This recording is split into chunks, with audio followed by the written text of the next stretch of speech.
श्रीमद्भागवत नवम स्कंद। ओम नमो भगवते वासुदेवाय। नारायणं नमस्कृत्य नरं चैव नरोत्तमं देवीं सरस्वतीं व्यासं ततो जयमुदीरयेत्। मूकं करोति वाचालं पङ्गुं लङ्घयते गिरिं यत्कृपातमहं वन्दे परमानन्दमाधवं। निगमकल्पतरोगोल्लितं फलं सुखमुखाद मृतद्रव संयुक्तं पिबत भागवतं रसमालयं मुहुरहो रसिका भुवि भावुकाः। प्रथम अध्याय। परीक्षित उवाच। आनंदेय अभिमन्यु सुत शुणी गोविंदर चरित व्यासनंदन मुख चाहि बोलंती सिरे कर देई। भो मुनि मनंतर कथा कहिले सकल व्यवस्था जे मनंतरे जेबा देही धर्म रक्षणे भावग्राही अनंत जाहार महिमा के जानी पारे गुण सीमा। तुम्भे कहिल मुनि गणे विष्णुर महिमा प्रमाणे द्राविडेश्वर सत्यव्रत से राज ऋषि दैवत अनंत कल्प अंते थिला भावे से कृष्ण को भेटिला। नित्य गोविंद पाद ध्याई विष्णुर तहु शिक्षा पाई पुणी से सृष्टि आदि काले के मंते वैवस्वत कूले दैव स्वत मनु होई जन्म लभिला देह बही पुणी ताहार बीर्ज जात होइले जेते कपत्य इखंकु आदि दश सुते होइले राजाए जगते एणु आदित्य कूले जेते कहिबा वंशानुचरिते जाहार वंशे जेबा होइए भूमि तले देह बही जेबा चरित कले जेते भूमुनि कह मो अग्रते मते संकट उद्धर मुतुंभ चरणे किंकर भूत भविष्य वर्तमान संपूर्ण वंशानुकीर्तन जेबा जगते कले जाहा कहिब मते जेबे दया। श्रीसुत उवाच। एमंत ऋषिगण मध्ये उत्तरा सुत अनुवादे शुणी आनंदे कृतकृत्य कहन्ति व्यासंकर सुत। श्रीशुक उवाच। शुणः नृप परीक्षित के अबा कथने समर्थ संक्षेपी कहिली मु तते जानई जोग बळे जेते ए भूमि मध्ये देह बही सते बरसे के बा कही रबीर वंशे नृप जेते जे जाहा कले ए जगते भकत शिष्य एहा कही एबे तो शुण मन देई जे बाऊ पूजे जार अंशे दबईब स्वत मनु वंशे शुण पांडव चूड़ामणि प्रलय जलु वेद आणी जे हरि अनादि कारण जगत आत्मा नारायण पूर्वे जे संसार संहरी जले अनंत सज्जा करी निबिड़ अंधारे शोइले ताहांकु केही न देखिले से पुणी प्रलयर अंते उत्ताने शोइले अचिंते अनादि कमल प्रकाश जन्मिला हिरण्यर कोश सुवर्णमय दिव्य रूपी उठिला महाजल व्यापी से पद्मकोशु ब्रह्मा जात जार शरीरु ए जगत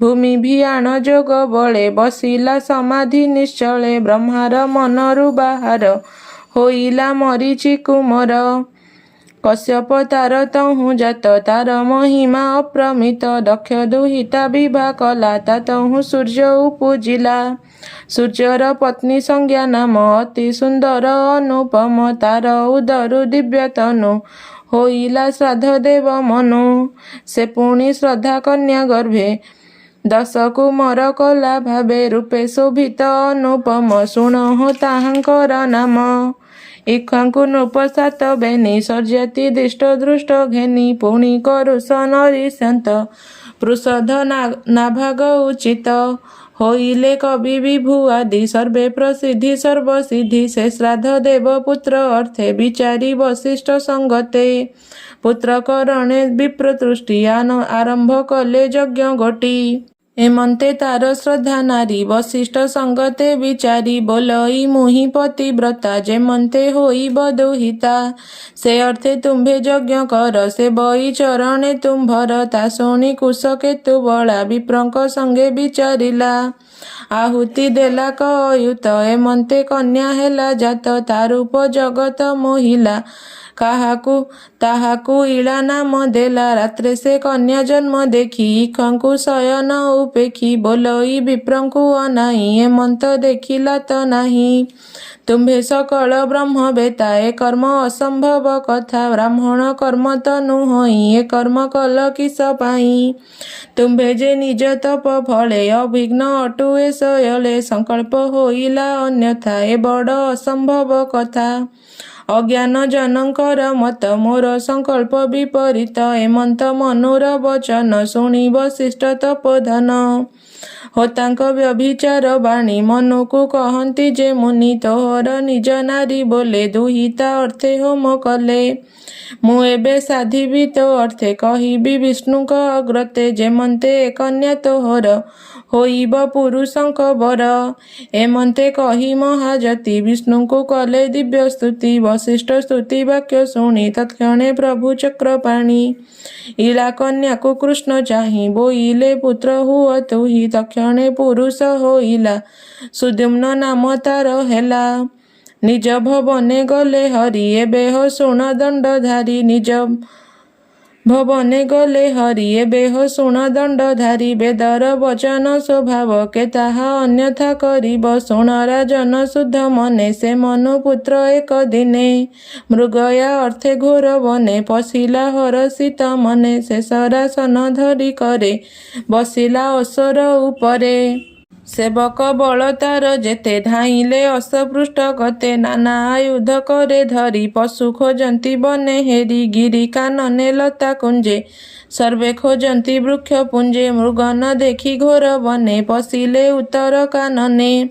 ମେରୁ ନିକଟେ ଖେଦ ମନେ ମିଳିଲେ ଏକାମ୍ବର ବନେ। ସେ ବନ ପ୍ରଭୁ ଶୂଳଧାରୀ ସଙ୍ଗତେ ଘେନି ନିଜ ନାରୀ।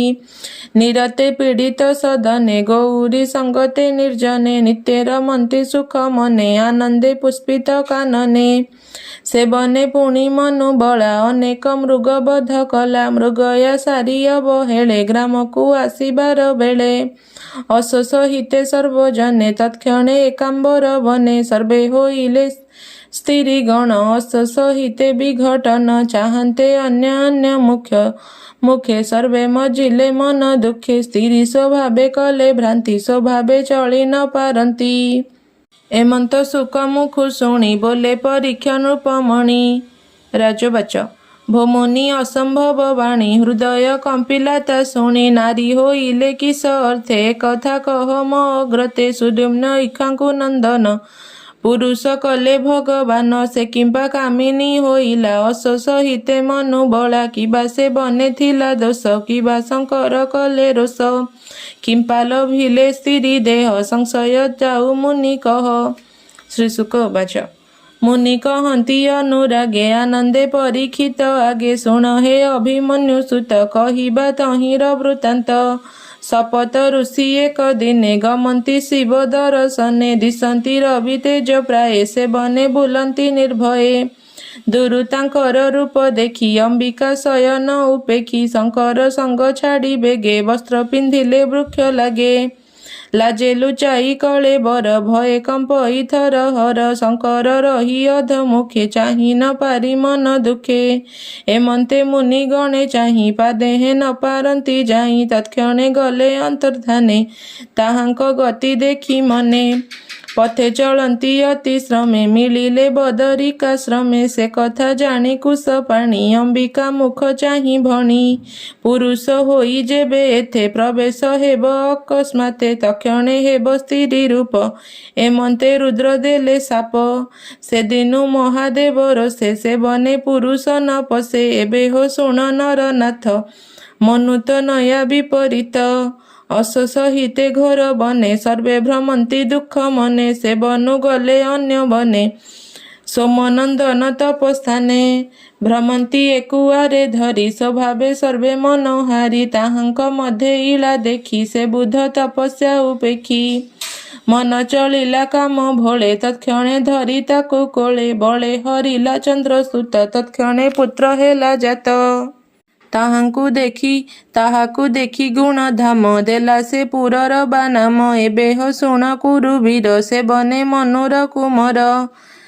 କୂଳ ଆଚାର୍ଯ୍ୟ ସୁମରିଲେ ତକ୍ଷଣେ ବଶିଷ୍ଠ ମିଳିଲେ ତାହାର ସ୍ତ୍ରୀ ରୂପ ଚାହିଁ ସେ ବ୍ରହ୍ମ ଋଷି ଦୟା ବହି ଯେମନ୍ତେ ପୁରୁଷ ହୋଇବ ତତ୍କ୍ଷଣେ ସେ ବି ସଦାଶିବ ଅନେକ କଲେ ଦିବ୍ୟ ସ୍ତୁତି ଶୁଣି ସନ୍ତୋଷ ପଶୁପତି ଆପଣା ବାକ୍ୟ ସତ୍ୟ ଅର୍ଥେ ବଶିଷ୍ଠେ ଚାହିଁ ଦୟା ଚିତେ ବୋଲନ୍ତି ଅମ୍ବିକା ରମଣ ବଶିଷ୍ଠ ମୋର ବାକ୍ୟ ଶୁଣ ଏ ଯେ ତୋହର ଗୋତ୍ରେ ଜାତ ସ୍ୱଭାବେ ଇକ୍ଷ୍ୱାକୁର ସୁତ ମାସେ ହୋଇବ କାମିନୀ ପୂର୍ବେ ବିଷ୍ଣୁର ବାକ୍ୟ ଘେନି ମାସେ ପୁରୁଷ ହୋଇବ ଜୀବନ୍ତେ ଯେତେ କାଳ ଥିବ ଏମନ୍ତେ ଦେଇ ତାକୁ ବର ତତ୍କ୍ଷଣେ ଗଲେ ଶୂଳଧର ଏମନ୍ତେ ଯେତେ କାଳ ଥିଲା ମାସକେ ପୁରୁଷ ଅବଳା ରାଜେ ସେ କଲା ଏହି ମତେ ନିଗମ ବାକ୍ୟ ଅନୁମତେ ତାହାର ରଜେ ପ୍ରଜା ଜନେ ବଞ୍ଚିଲେ ଦୁଃଖ ସୁଖ ମନେ ତାର ହୋଇଲେ ତିନି ସୁତ ଶୁଣ ହେ ନୃପ ପରୀକ୍ଷିତ ରାୟ ଉତ୍କଳ ପୁତ୍ର ବେନି ବିମଳ ନାମେ ହୋଇ ତିନି